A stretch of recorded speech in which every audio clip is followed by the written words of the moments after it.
పూరా లోకల్. నమస్తే, welcome to పూరా లోకల్. ప్రస్తుతం మనం గాంధీ భవన్లో మీడియా కమిటీ చైర్మన్ సమా రామ్మోహన్ రెడ్డితో ఉన్నాము. త్వరలో బీఆర్ఎస్ పార్టీ కాంగ్రెస్లో విలీనం కాబోతుంది. రేవంత్ రెడ్డి బదులుగా ముఖ్యమంత్రిగా కేసీఆర్ అవ్వబోతున్నారు అని వార్తలు వస్తున్నాయి. కేసీఆర్ దేనికి ముఖ్యమంత్రి? ఏ పార్టీలో? బీఆర్ఎస్ కాంగ్రెస్ అయిపోయింది కదా, ఆయనది అయిపోయింది కదా. టీఆర్ఎస్ పార్టీలో అయ్యిండు, బీఆర్ఎస్ పార్టీ చేసుకుండు, తర్వాత పార్టీలకేంచి, తర్వాత పాపం పదవులకేంచి బయటకు పోయిండు. ఇప్పుడు ఏకంగా రాజకీయంలోకించి బయటకు పోయే పరిస్థితి కుటుంబ సభ్యులు తెచ్చిర్రు. ఇంకా ముఖ్యమంత్రి అనే అంశం ఏడొచ్చింది కేసీఆర్ గారిది? మీ ఉద్దేశంలో బీఆర్ఎస్ పార్టీ అంటే ఏంటి? బీఆర్ఎస్ పార్టీ అంటే ఒకప్పుడేమో భారత రాష్ట్ర సమితి అవుతుండే, అంటే అది కూడా ఎప్పుడు టీఆర్ఎస్ ఉండే, బీజేపీ తోడు కలిసినాక BJP plus TRS equal to BRS అయింది. వీళ్ళిద్దరిని సపరేట్గా చూడాల్సినటువంటి అవసరం లేదు. కానీ ఈరోజు బీఆర్ఎస్ ఏమైంది అని అంటే, కేసీఆర్కి ఏమో బాపు రాష్ట్ర సమితి అయింది, కొడుకుకేమో బేటా రాష్ట్ర సమితి అయింది, బిడ్డకేమో బేటీ రాష్ట్ర సమితి అయింది, మేనల్లుడికేమో భతీజా రాష్ట్ర సమితి అయింది. సో వాళ్ళు సంఘటితంగా కొట్లాడతామన్న వాళ్ళు వాళ్ళే పార్టీ ఒక లెక్క పెట్టుకోలేనటువంటి పరిస్థితికి ఈరోజు వచ్చిండ్రు. ఎవరి యుద్ధం వాళ్ళు చేస్తారు, ఎవరి ఉనికి కోసం వాళ్ళు ప్రయత్నం చేస్తూ ఉన్నారు.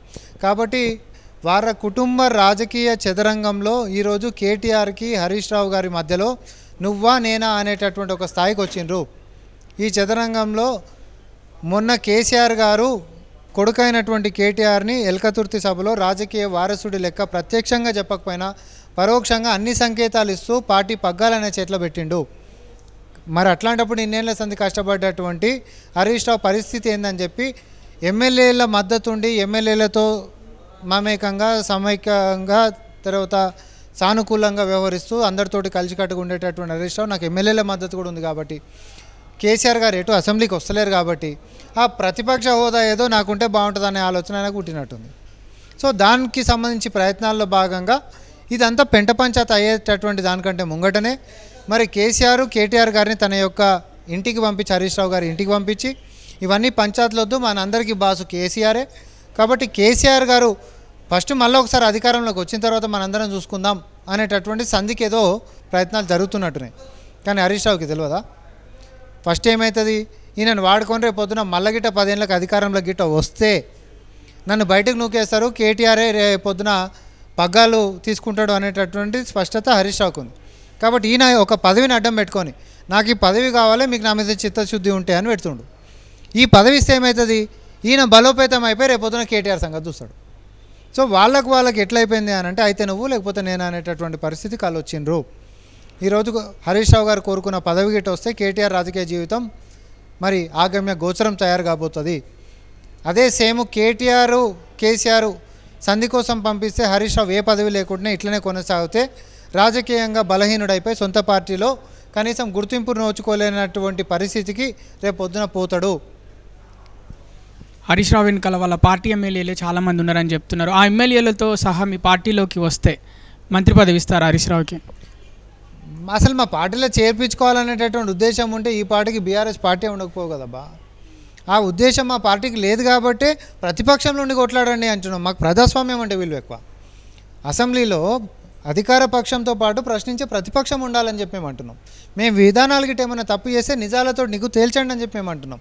అయినప్పటికీ కూడా ముఖం చాటేసినటువంటి ప్రతిపక్ష నాయకుడికి మంత్రులను ఇంటికి పంపించి మరి ఆహ్వానించినటువంటి ఘనచరిత్ర కాంగ్రెస్ పార్టీకి ఉంది. ఈ దేశంలో ఏ రాష్ట్రంలో ఏ పార్టీ ఆ పని చేయలే.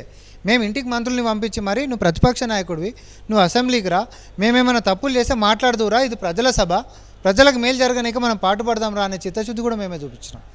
ఆఖరికి లెక్కలుకి సంబంధించినటువంటి అన్నాంశాలు కూడా ప్రతిపక్షం చేసి అడగాల్సినటువంటి లెక్కలు కూడా అలా అడగకుండా కూడా మేమే చెప్తున్నాం. ఎందుకంటే ప్రతిపక్షం అనేది లేనే లేదు. అటు సోషల్ మీడియా పెట్టుకొని కోట్ల రూపాయలు ఖర్చు చేసుకుంటే అబద్ధాల ప్రచారం తప్ప ప్రతిపక్షం అనేటటువంటి దానికి విలువ లేకుండా చేశారు. రీసెంట్గా అంటే చూసుకుంటే మంత్రులు డబ్బులు తీసుకొని ఫైళ్ళ మీద సంతకాలు పెడుతున్నారు అని ప్రతిపక్షాలు కూడా వ్యాఖ్యలు చేస్తున్నారు. అది కొండా సురేఖ గారు చేసినటువంటి వ్యాఖ్యల్ని వక్రీకరించి చెప్పిండ్రు. అది గతంలో బీఆర్ఎస్ పార్టీ మంత్రులు చేసినటువంటిది ఒక భాగంలో మాట్లాడిన దాన్ని మొదటి దాన్ని రెండో దాన్ని సోషల్ మీడియా కలిపేటటువంటి చాలా ఈజీ కదా. ఏముంది, ఇప్పుడు అవకాశం ఇస్తే నువ్వు కలపవా?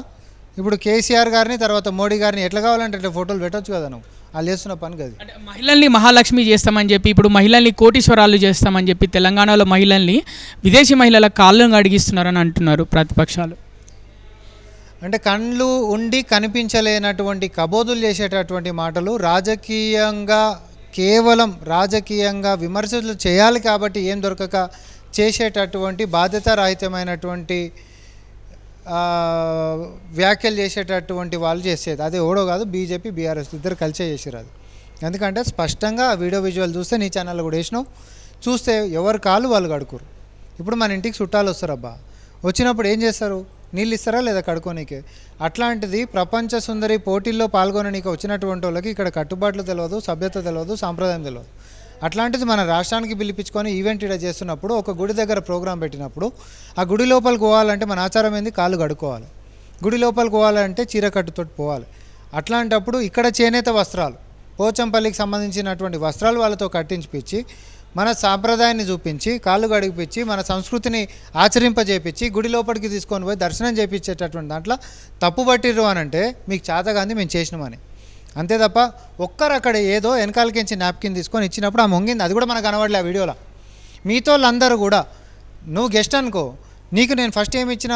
చెంబులో నీళ్ళు ఇచ్చిన, కింద తాంబాలం పెట్టిన, అలా కాళ్ళు పెట్టుకొని కడుక్కున్నారు, తర్వాత నాప్కిన్స్ ఇచ్చినాం, తుడుచుకున్నారు. వాళ్ళు చేసుకున్నటువంటి దాన్ని మనం ఏదో అది చేసినట్టు మాట్లాడితే ఎట్లా? అందులో నిజం ఉందా పోని? ఆ వీడియో మొత్తం చూసినాడు ఎవడైనా కూడా మెడకాయ మీద తలకాయ ఉన్నాడు ఆ మాట అంటాడా? అందరు కాళ్ళు కడిగిరు, అందరు కాళ్ళు కడిగిరాడు, నిజమా? అంటే అభివృద్ధి కంటే అందాల భామలకే ఎక్కువ వాల్యూ ఇస్తుంది కాంగ్రెస్ ప్రభుత్వం అంటున్నారు.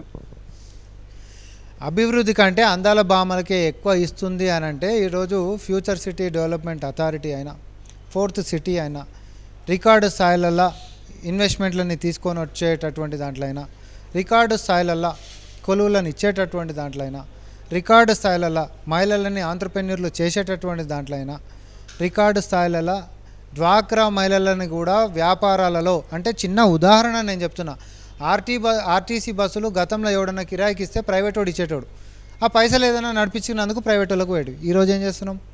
డ్వాక్రా గ్రూపులకించి బస్సులకి లోన్లు ఇప్పించేటటువంటి వెసులుబాటు ప్రభుత్వమే ఇచ్చి, వాళ్ళే ప్రభుత్వానికి రెంట్కి ఇప్పించి, మళ్ళీ దాని మీద వచ్చేటటువంటి లాభం అదే మహిళలకు పంచిస్తున్నాం. ఎవరు అభ్యున్నతి కోసం చేస్తున్నాం? గతంలో ఇట్లాంటిది ఏమైనా జరిగిందా? మీ మొక్కలకి ఈ రోజున కొలువులు ఇచ్చిరా? ఒక గ్రూప్ 1 కొలువు చెప్పు, 10 ఏళ్లలో నువ్వు ఇచ్చినటువంటిది. అభివృద్ధి గురించి పాటుపడుతుంది మేము, మెట్రో ఎక్స్టెన్షన్ గురించి పాటుపడుతుంది మేము, RRR గురించి పాటుపడుతుంది మేము, ఈరోజు మూసీ ప్రక్షాళన గురించి పాటుపడుతుంది మేము. ఈరోజు అన్ని రకాలుగా కూడా నగరం అనంటే కేవలము సంక్షేమాలను నీయటం మాత్రమే కాదు, అభివృద్ధిలోకి తీసుకొని పోవటం మాత్రమే కాదు, యువతలో జరగాల్సినటువంటి ప్రక్షాళన, మాదక ద్రవ్యాలకు అలవాటు పడిపోతే వాళ్ళని సక్రమమైనటువంటి దారిలో పెడితే, మొన్న ప్రపంచంలోనే మన యొక్క తెలంగాణ పోలీసులకి నెంబర్ 1 ర్యాంక్ వచ్చింది, మనకు అవార్డు ఇచ్చిర్రు, అవునా కాదా? అది మన నెత్తి మీద పెట్టిన కిరీటం కాదా? ఇది మన యొక్క తెలంగాణ ఖ్యాతి పెంచినటువంటిది కాదా? మీ మొక్కలకి 10 ఏళ్ళ గిసొంటి పని ఒకటి చూపెట్టరు. పాన్ డబ్బాలలో కూడా గంజాయి పొట్లలో అమ్ముకునేటటువంటి పరిపాలన మీ మొక్కలకు చేశారు. ఈరోజు గంజాయి పొట్లమని నోట్లకించి పెదవి ఇప్పాలంటే కూడా వెన్నులో వణుకొచ్చేటటువంటి పరిపాలన మేము చేస్తూ ఉన్నాం. మీకు మాకు తేడా ఉంది. కాబట్టి పనికొచ్చేటటువంటి విమర్శలు చేయండి, అంతే తప్ప ఈ పనికి మాలిన సోషల్ మీడియా ఫేక్ పోస్టులు లేకపోతే అబద్ధాలని అందంగా చిత్రీకరించి ప్రజల్ని మభ్యపెట్టి మళ్ళీ వాళ్ళని కొలగొట్టేటటువంటి ప్రయత్నాలు ఏం చేసినా మేమైతే సైన్యం సిద్ధంగానే ఉంటుంది. యుద్ధం వచ్చినప్పుడు చూసుకుంటాం, రంగంలోకి దిగి వాళ్ళ సంగతి ఏందో మేము చెప్తాం.